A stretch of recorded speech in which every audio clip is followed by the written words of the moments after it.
Hey everybody, how's it going? It's the Daily Shooter, and today I have some very important news on Duncan v. Becerra, which is a lawsuit that seeks to overturn California's high-capacity magazine ban. A three-judge panel of the Ninth Circuit Court of Appeals has determined that California's high-capacity magazine ban is, in fact, unconstitutional. So we're going to talk about what this means, what you can do, can you buy mags, and all the other questions that people might have right after this, so stay tuned.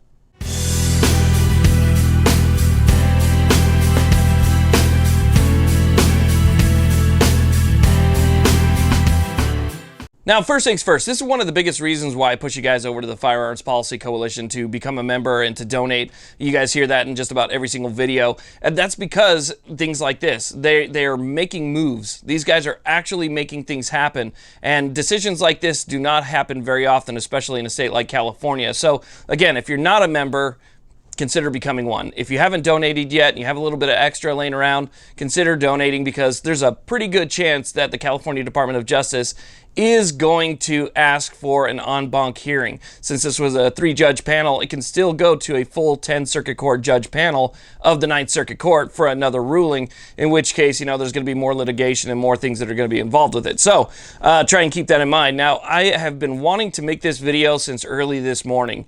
My phone has been exploding. Facebook, email, Instagram, you name it. The phone almost hasn't stopped. So right now I had to put it in airplane mode just to make this video. But I was waiting to hear back from FPC because I wanted final word on what we can do. Can we buy mags? Can we not buy mags? And so forth. So I went ahead and I texted Brandon over there. And one of the things that he sent me here was a link to an article that they have, which kind of explains everything and why everything is the way that it is. So I will put that link down below if you guys want to actually read this for yourself. But the main question that people have been asking me is, can we get mags? Is it true what happened? Excuse me. And can we get mags? Well, unfortunately, the mag thing, not yet. Okay, it doesn't look like we can get mags yet. As far as the law is today, it is the same as it was 2 days ago. Okay, essentially, the stay that was issued by Judge Rodger T Benitez is still the law of the land, meaning that if you bought, owned, manufactured, transferred, whatever, standard capacity or high capacity magazines during Freedom Week, you could still own those. But that doesn't mean, based on this ruling, at least as it stands right now, that you can recommence commerce in new magazines that can hold more than 10 rounds. And I'll explain to you why by reading some of the article directly from the Firearms Policy Coalition, so you guys can have a better understanding here, because they certainly explain it better than I can. Now, I'm going to go ahead and scroll down to the part of the Firearms Policy Coalition article that says what's next. And I'm going to read that because it kind of gives you a basic understanding of why we can't purchase magazines at this very point and kind of what's coming next, because this could go in multiple directions. So there is a chance that we could be buying magazines that are greater than 10 rounds in California very soon, or it may be a little while until it's, completely resolved, because again, this is a judgment from a three-judge panel of the Ninth Circuit Court of Appeals. And if the California DOJ comes in with an appeal and they want it to go to an en banc 10-judge panel, then Judge Benitez's original stay on the order would essentially stay in place until that point, and then maybe even the Supreme Court. So you can see there's still a bit to travel here, depending on exactly what happens next. But in the FPC's article, it says, what's next? The California ban remains partially in effect until the district court issues a new order that lifts the stay on judgment. That's Judge Rodger T Benitez's original stay on this. Remember that in April 2019, following his ruling that the California magazine ban was unconstitutional, Judge Benitez ordered that the judgment is stayed in part pending final resolution of the appeal from the judgment. The permanent injunction enjoining enforcement of Penal Codes Section 32310A and B is hereby stayed, effective 5:00 p.m. Friday, April 5th, 2019.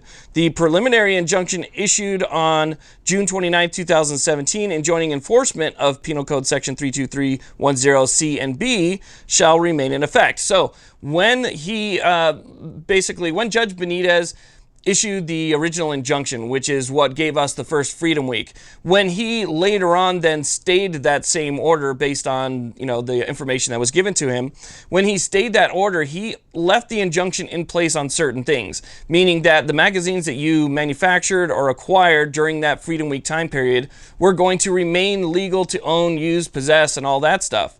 However, he stayed the parts that said that you were allowed to manufacture and have commerce, you know, and basically purchase magazines and transfer magazines and everything else. That part was stayed. So ownership could stay. They were kind of like grandfathered in, but acquiring new magazines after the stay was issued, that was back to how it was pre-judgment from him. So that's kind of where we're saying right now. Let's see, I'm still, well, I thought it was in airplane mode, so still getting more and more messages here from you guys. So let me go ahead and just break this down. So it all falls on Judge Benitez's stay at this point. So when he issued the injunction, again, Freedom Week, right? And everybody went out there and they bought their magazines. He issued the stay. He overturned basically parts of the injunction in that stay. One of those was commerce, so buying and manufacturing magazines. So we know that those parts were stayed.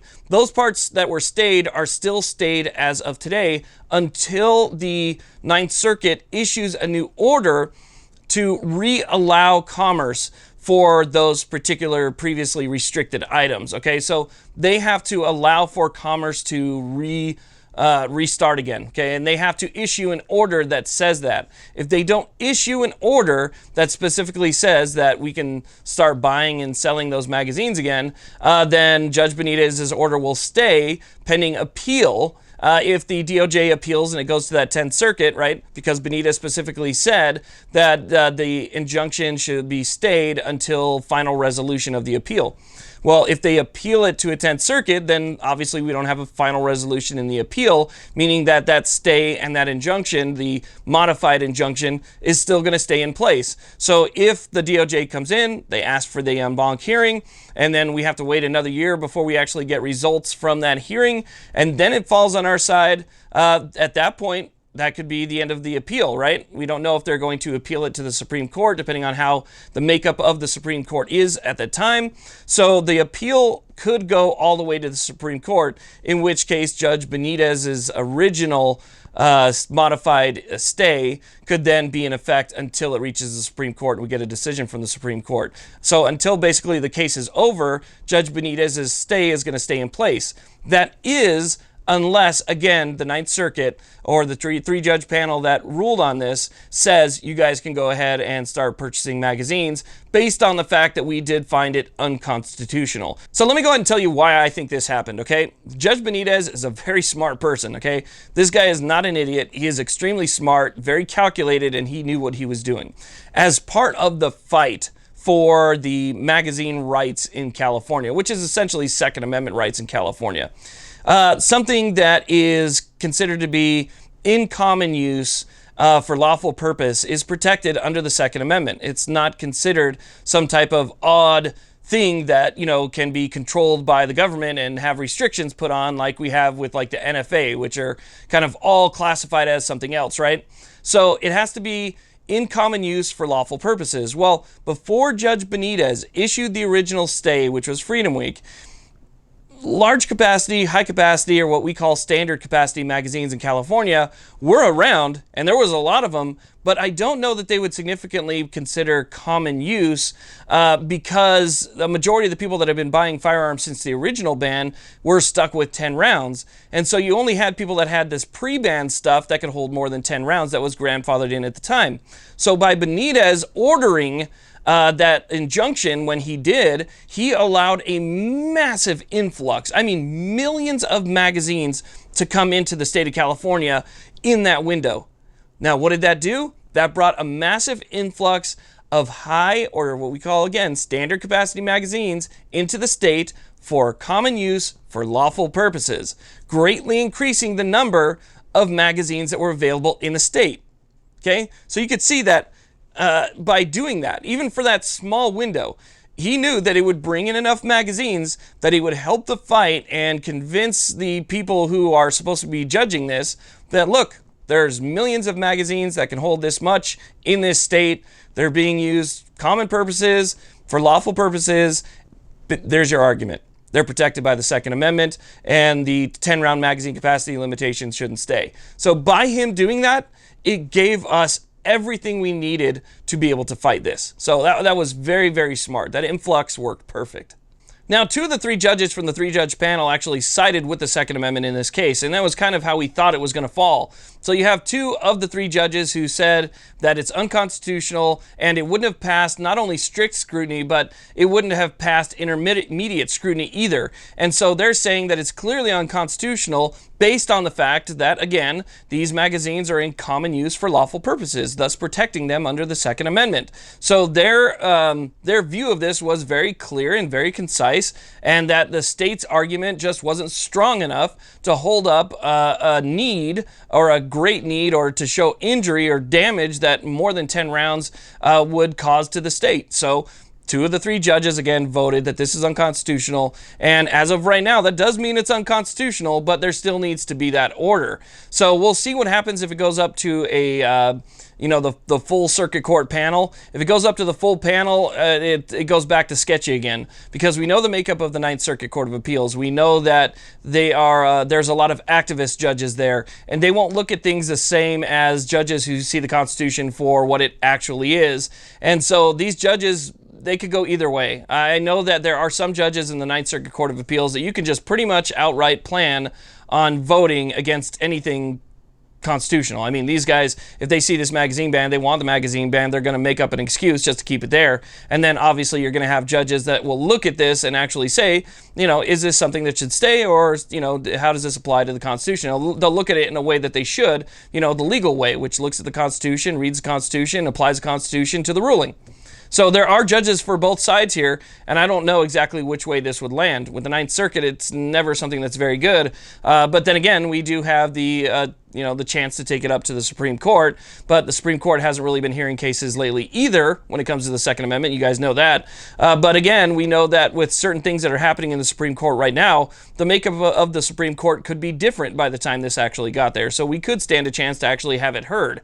This is all new. It's all breaking. It's all kind of up in the air right now. If something does happen and you're able to buy magazines, I guarantee you I'll be jumping on here, Instagram, and wherever else I have an account to let people know you have the green light, you're good to go. Go get those mags, do what you got to do. And, we got Freedom Week forever if that's the case. So hopefully things work out, and hopefully, the chips fall in the right direction and we're able to see some freedom in California. That would be fantastic. It's really all I've ever wanted was freedom for California and freedom for the United States. Anybody that lives in a restricted state should have the same freedom as those who don't. So I want to thank you all very much for watching. Please like, subscribe. Have a great day.